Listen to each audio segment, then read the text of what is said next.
Be me, 29, resident physician. Personal life, flatline. Social energy, permanently out of stock. Sleep, optional. Average day. 7 a.m., hospital. 11 p.m., still hospital.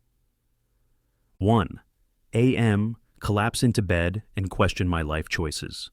Friends keep asking, when was your last date? Me. If talking about gallbladders at 2 a.m. counts, then last night. The only person who still shows up in my life, Lena. We've been friends since school. She lives 2 buildings away, bursts in with a bottle of wine like it's a medical emergency. Every week, I look like a half-dead intern. She sits down, pours wine, starts talking about random things. Tells me how some guy tried flirting with her at a bar.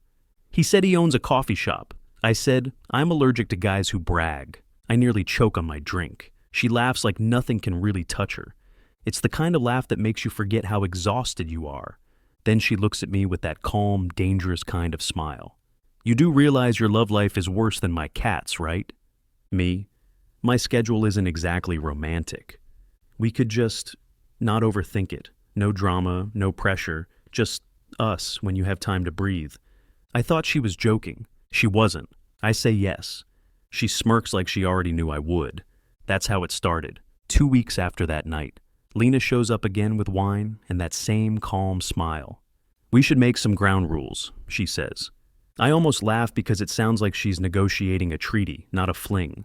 Rule 1, no drama. Rule 2, no falling in love. Rule 3, keep it simple, keep it quiet. She says it like she's done this before. I nod like I know what I'm doing. We don't plan anything. It just happens. Sometimes after my shifts, I crash on her couch. Sometimes she climbs into my lap mid-conversation and it turns into something else. Then she goes back to teasing me about my terrible cooking skills. She never complains about my schedule. Never texts when I disappear for 2 days on call. Never asks for promises. Instead, she brings cheap red wine and warm light into my messy world. Talks about random people who tried to flirt with her. Some guy said I looked like trouble, she laughs. I told him he wasn't qualified to handle it. I pretend I'm not jealous, because technically I have no right to be. She tosses me her keys one night. Just in case. Cat food's under the sink. You know the drill. And just like that, her place starts to feel dangerously close to home. We say it's nothing serious. 3 months in, we keep saying it's casual. But the way she knocks on my door at midnight doesn't feel casual anymore. She walks in wearing my t-shirt like it belongs to her, drops a bag of takeout on the table and says, "You look like someone forgot to water you for a week." We eat on the couch, legs tangled, talking about everything but us. She tells me about some guy at the gym who asked for her number. He said I have a dangerous smile. I told him I carry pepper spray. I laugh, but there's a pinch of something sharp in my chest. She notices but doesn't call it out. Instead, she rests her head against my shoulder. My brain tries to remind me it's supposed to be simple. My heart clearly didn't get the memo. She starts leaving little things at my place. A book, her favorite mug, hair clips in the bathroom. I don't move them. Part of me likes seeing them there. One night, after a brutal shift, I show up at her door without warning. She doesn't ask questions, just opens the door, pulls me in, and says, "Shower's free." We end up lying on her couch, her hand on my chest, heartbeat finally slowing down. And for a moment, it feels less like an arrangement and more like a life. 5 months in. Whatever this is between us stopped feeling like a deal a long time ago. But neither of us is brave enough to say it out loud. She comes over on a rainy night, soaked, hair sticking to her face. Drops her bag, sighs like the world's been sitting on her shoulders. I offer her a towel. She ignores it and walks straight into my arms. She doesn't say anything, just buries her face against my neck like she's trying to hide from everything outside this apartment. No wine, no flirting, just her heartbeat against mine. Later, she sits cross-legged on my bed, holding a glass of wine. Then she says it, soft, careless, but it lands hard. "You're the only one I don't have to explain myself to." My chest tightens. I want to say something back, but the words die in my throat. She leans closer, not for anything serious. Just rests her forehead against mine. We sit like that for a while, no pretending this time. And the no feelings rule quietly burns itself to the ground. 7 months in. Everything feels too easy.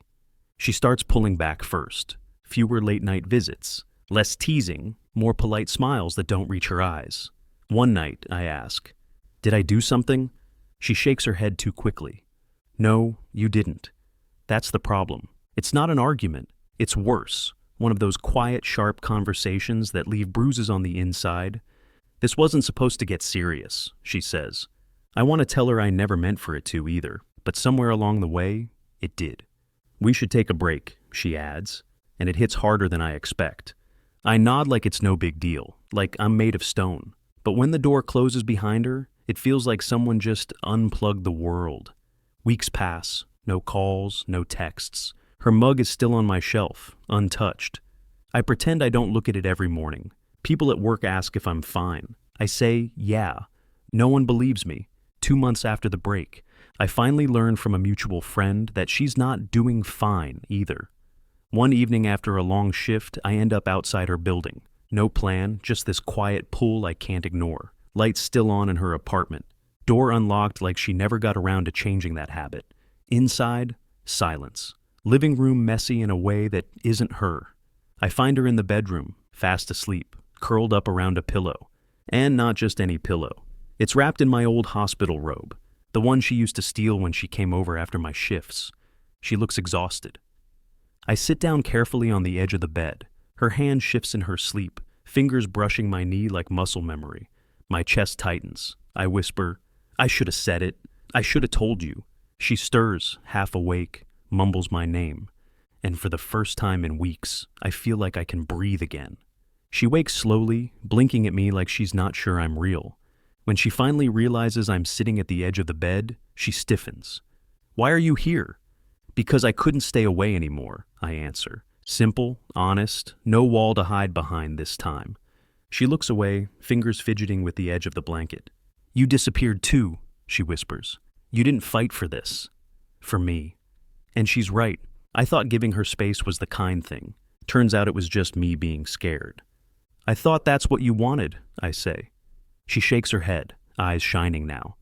"I wanted you to make it clear you didn't." Silence stretches between us. Then she lets out a shaky laugh. This is such a stupid way to love someone. I laugh too, because she's right. We've spent months pretending feelings don't exist. And here they are, spilling out like a dam just cracked. "I miss you," I finally say. Not as a confession, just truth.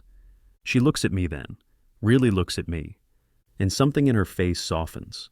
She reaches for my hand like it's the most natural thing in the world. "Then don't disappear again," she whispers. "Not a chance." A week later, her place doesn't feel like a stranger's apartment anymore. It feels like the exact spot I should have been standing all along. She moves around the kitchen barefoot, humming under her breath. She pours 2 glasses of wine, slides one across the counter. "So," she says, leaning on her elbows, "what exactly are we now?" Old me would have dodged the question with a joke. This time, I don't flinch. "We're done pretending," I say. Simple, clear, no escape hatch. She stares at me for a beat, then smiles. Slow, warm, dangerous in the best way. "Good," she whispers. I was getting tired of acting. That night isn't some movie ending. She leans into me, head on my shoulder. "You know," she says softly, "I never gave my keys to anyone else." My hand finds hers without even thinking. "Then I guess I should stop losing them." She laughs, quiet and real, the kind of sound that makes the whole world feel less heavy. And for the first time in a long time, nothing feels temporary anymore.